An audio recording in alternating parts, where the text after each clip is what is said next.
ओम कृषधरी महाचंडी मुक्तकेशी वलिप्रिये कुलाचार प्रसन्यास्ये नमस्ते शंकर प्रिये घोरदंष्ट्रे कोटराक्षी कीटी शब्द प्रसादिनी घोर घोर रवास्फारे नमस्ते चित्तवासिनी बंधुका पुष्प शंकाशे त्रिपुरे भयनाशिनी भाग्योदय समुत्पन्ने नमस्ते वरवन्दिनी जय देवी जगद्धात्री त्रिपुराद्ये त्रिदेवते भक्तेभ्य वरदे देवी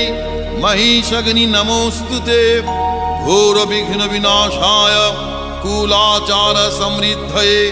नमामि वरदे देवी मुंडमाला विभूषणे।